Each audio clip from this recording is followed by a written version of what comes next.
Hi மக்களே, welcome to அலை vlogs. நான் வந்து ஒரு இஞ்சி புளி ரெசிபி போட போகிறேன்.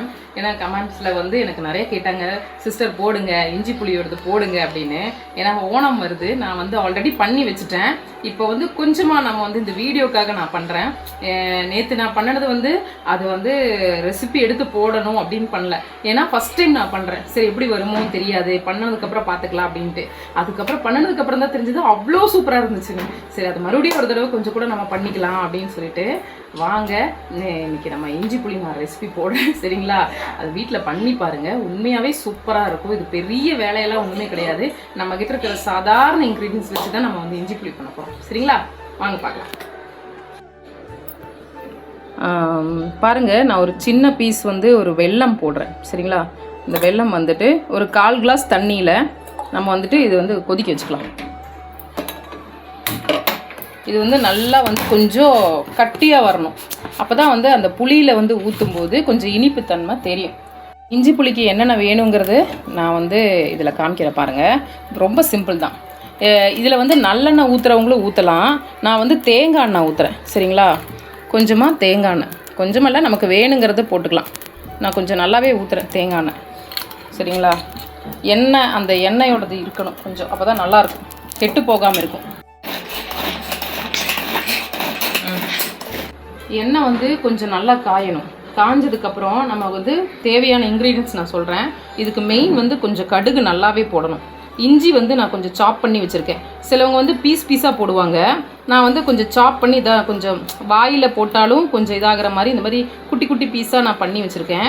மெயினாக கருவேப்பிலை, கொஞ்சம் பச்சை மிளகா, ஒரு 3 பச்சை மிளகா எடுத்திருக்கேன். இது வந்து 2 நல்ல நீட்ட மிளகா இருக்குது இல்லையா, அதை வந்து நான் வந்து கட் பண்ணி வச்சுருக்கேன். இது ரொம்ப தேவை, இதுதான் தேவை மெயினாக. கடுகு வந்து தாராளமாக 1 ஸ்பூன் நல்லா போட்டுருங்க. இதுக்கு வந்து கடுகு நல்லா இருக்கணும் தாராளமாக. நான் வந்து 1.25 ஸ்பூன் போடுறேன். சரிங்களா, ஏன்னா கடுகோட காரமும் இருக்கணும். ஏன்னா நம்ம வந்து இதில் பெருசாக ஒன்றும் வந்து சேர்க்க போகிறதில்ல. இதில் வந்து மெயினாக வந்து பார்த்திங்கன்னா வெந்தயம் வறுத்துக்கணும். கட்டி பெருங்காயம் இருக்குது பார்த்திங்களா, அது வந்து பொடியாக்கி வச்சுக்கணும். இதுதான் மெயின். சரிங்களா, நம்ம எப்படி ஊறுகாக்கெல்லாம் பண்ணுறோம் அந்த மாதிரி.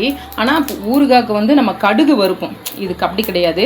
வெந்தயத்தை வந்து நல்லா வறுத்து, கட்டி பெருங்காயத்தை வறுத்து பவுட்ரு பண்ணி வச்சுக்கணும். நான் ஆல்ரெடி வந்து நான் இதில் வந்து பவுட்ரு பண்ணி வச்சுருக்கேன். வெந்தயமும் பெருங்காயமும் பவுட்ரு பண்ணி வச்சுருக்கேன். ஏன்னா புளி சாதத்துக்கு வந்து தேவைப்படுங்கிறதுக்காக நான் பண்ணி வச்சுருக்கேன். சரிங்களா, இது நல்லா கடுகு பொரியட்டும். இதில் ஃபஸ்ட்டு நான் போடுறது பச்சை மிளகாவும் வரமிளகாவும் தான். ஏன்னா அது போட்டால் தான் கொஞ்சம் காரம் கிடைக்கும்.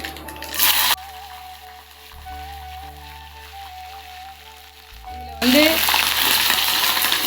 இஞ்சி வந்து சாப் பண்ணினது என்னோடய பாப்பா. அவங்க வந்து நான் பண்ணித்தரேன்னு சொல்லிட்டு இஞ்சி வந்து அவங்க தான் இது பண்ணாங்க, சின்னதாக குட்டி குட்டியாக பொடி பண்ணி. சரிங்களா, அது வந்து பச்சை மிளகாவும் வரமிளகாவும் கொஞ்சம் நல்லா ஒரு வதங்கிருச்சு. சரிங்களா, அந்த ஒரு கலர் வருது பாருங்கள். அப்புறம் நம்ம இஞ்சி போட்டுக்கலாம். அதே போல் கருவேப்பிலையும் போட்டுக்கலாம்.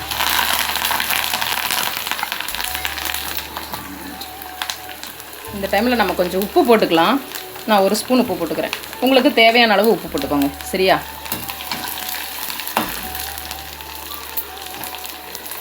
இஞ்சி வந்து கரிஞ்சிடக்கூடாது. அந்த ஒரு பச்சை வாசம் போகிற வரைக்கும் நம்ம வந்து வணக்கினா போதும். சரிங்களா, இதோட ஸ்மெல்லு வந்து வணக்கும் போது அவ்வளோ சூப்பராக வரும். சரிங்களா, இந்த பச்சை மிளகாலாம் பாருங்களேன் எப்படி வந்துருச்சுன்னு. இந்த மாதிரி வரணும். இது வந்ததுக்கப்புறம் சரிங்களா, உப்பு நம்ம போட்டங்காட்டி கொஞ்சம் நல்லாவே சீக்கிரம் வதங்கிடும்.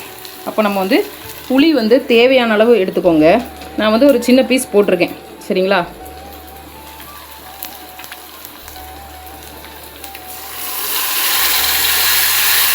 இதில் வந்து நல்லா கருப்பு புளியாக போடுங்க. ஏன்னா கருப்பு புளி போட்டிங்கன்னா அதோட கலர் கிடைக்கும்.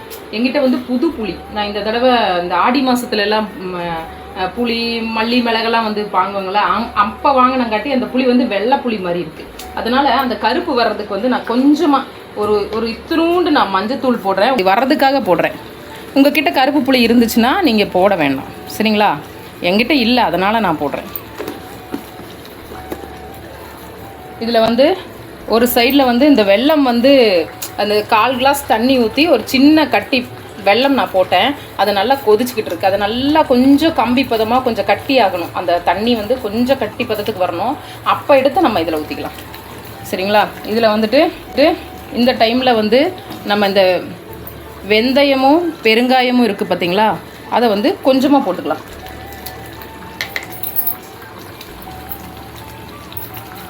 பாருங்கள், நான் ஒரு 1/4 ஸ்பூன் போடுறேன். ஏன்னா ரொம்ப கசப்பு தட்டிடக்கூடாதுங்கிறதுக்காக. அதுக்கப்புறம் மறுபடியும் அந்த இறக்கும்போது இந்த ஃப்ளேவருக்காக நான் கொஞ்சம் போடுவேன். பெருங்காயத்தையும் இதுவும் கொஞ்சம் போடுவேன். சரிங்களா? நல்லா ஃப்ளேவருக்கு. இப்போ இந்த கொதி வரும். இப்போ நான் இதில் வந்து எந்த காரமும் சேர்க்கல. ஏன்னு கேட்டிங்கன்னா, இந்த வரமிளகா பச்சை மிளகாவில் இருக்கிற காரமே இன்றைக்கி நம்ம வந்து இது யூஸ் பண்ணும்போது ஒரு ஃப்ளேவர் ஒரு டேஸ்ட் இருக்கும். நாளைக்கு பார்த்திங்கன்னா இன்னும் நல்ல டேஸ்ட் இருக்கும்.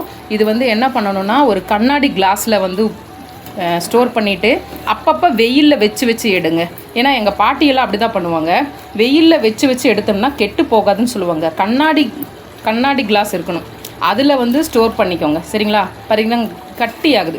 நம்ம இந்த டைமில் உப்பு இந்த மாதிரி கருப்பாக கொஞ்சம் வரணும். என்கிட்ட வந்து பார்த்திங்களா, அதனால தான் நான் ஒரு துளி வந்து மஞ்சத்தூள் போட்டேன். சரிங்களா? இது வாசனை அப்படியே சூப்பராக வரும். இது போடும்போதே வாசனை வந்துடும். இந்த வெந்தயம் பெருங்காயம் போடும்போதே வாசனை அட்டகாசமாக வரும். நல்லா கொதிக்கட்டும். அந்த புளியோட பச்சை வாசனை போகணும். சரிங்களா? பச்சை வாசனை போகும்போது ஒரு திக்கான ஒரு இது வரும், கொஞ்சமாக திக்காக வரும். அந்த டைமில் வந்து நம்ம வந்து அந்த வெல்லம் பாகு இருக்குது பார்த்திங்களா, அது கொஞ்சமாக ஊற்றணும். அப்போ டேஸ்ட்டு பார்த்து ஊற்றணும். காரம் ஜாஸ்தியாக இருக்கா, உப்பு கம்மியாக இருக்கா, அதெல்லாம் பார்த்துட்டு நம்ம அந்த டைமில் போட்டுக்கலாம். அவ்வளோதான் இந்த இஞ்சி புளியோடது விஷயம். அவ்வளோதான். இது பச்சை வாசனை தான் மெயினாக பார்க்கணும், வேறு எதுவும் தேவை கிடையாது. அதே சமயத்தில் வந்து இஞ்சி வந்து நல்லா இருக்கணும். இந்த இஞ்சியே வந்து பார்த்திங்கன்னா நல்ல பெரிய இஞ்சி புளிக்குனே ஒரு இஞ்சி இருக்குது. அந்த பெரிய இஞ்சி வாங்காதீங்க, இஞ்சி புளியோட இஞ்சின்னு சொல்லுங்கள். அது ஒரு சின்னதாக இருக்கும். அது வாங்கி இதில் போட்டிங்கன்னா சூப்பராக இருக்கும். இதில் வந்து வேறு ஃப்ளேவரெல்லாம் பண்ணுறான். வேறு ஃப்ளேவரில் வேறு இஞ்சிக்கு பதிலாக வேறு ஏதாவது போடலாம். ஊர்லையெல்லாம் வேறு எதெல்லாம் பண்ணுறாங்க. இன்னும் நான் அது தொடங்கலை. அதனால் நான் இஞ்சிலே பண்ணுறேன். சரிங்களா? எனக்கு ஒருத்தங்க வந்து இஞ்சி கூட வேறு ஒரு இது வச்சு பண்ணி எனக்கு வந்து அனுப்பிச்சி விட்டுருந்தாங்க. ரொம்ப சூப்பராக இருந்துச்சு. இஞ்சி கூடயே அது பேர் நான் மறந்துட்டேன்.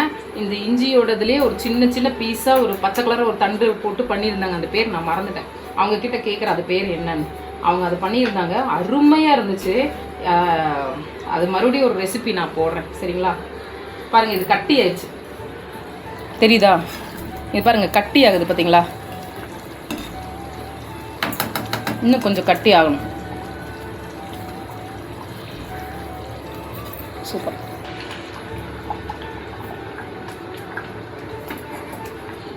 பாருங்கள், இந்த வந்து கொஞ்சமாக ஆயிடுச்சு. சரிங்களா? நான் வந்து வீடியோக்காக பண்ணுறங்காட்டி கொஞ்சமாக நான் போட்டேன். சரிங்களா? நீங்கள் வந்து உங்களுக்கு தேவையானது போட்டுக்கோங்க. சரிங்களா?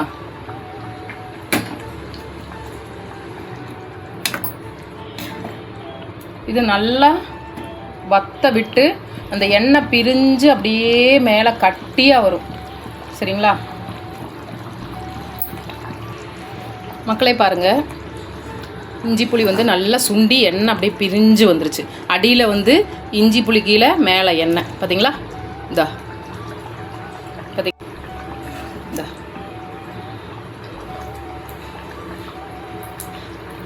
கொஞ்சம் கொஞ்சம் சுண்ட விடணும். இந்த டைமில் வந்து கொஞ்சம் பெருங்காயம் யூஸ் பண்ணிக்கோங்க. நான் வந்து கொஞ்சம் பெருங்காயம் போடுறேன்.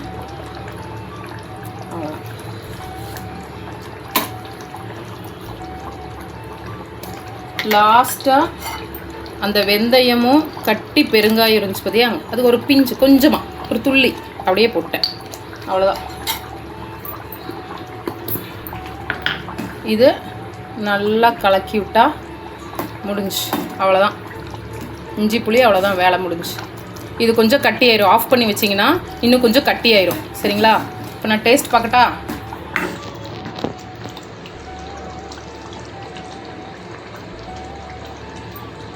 இங்கே பாருங்கள், இஞ்சி புளி சூப்பராக இருக்குது.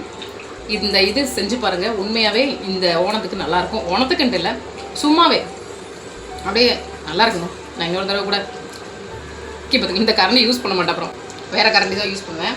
அவ்வளோதான். அதை அப்படியே ஆஃப் பண்ணிவிட்டு மூடி வச்சிடணும். சாயந்தரமாக அந்த சூடெல்லாம் ஆறுனதுக்கப்புறம் எடுத்து பாட்டிலில் ஸ்டோர் பண்ணிக்கலாம். அவ்வளோதான் இஞ்சி புளியோடது இது முடிஞ்ச ட்ரை பண்ணி பாருங்கள். இந்த வீடியோ உங்களுக்கு பிடிச்சிருந்தால் லைக் பண்ணுங்கள், ஷேர் பண்ணுங்கள், சப்ஸ்கிரைப் பண்ணுங்கள். எனக்கு கமெண்டில் மட்டும் கழுவி ஊற்றிடாதீங்க. நல்ல கமெண்ட் கொடுங்க மக்களே. தேங்க்யூ, பாய்.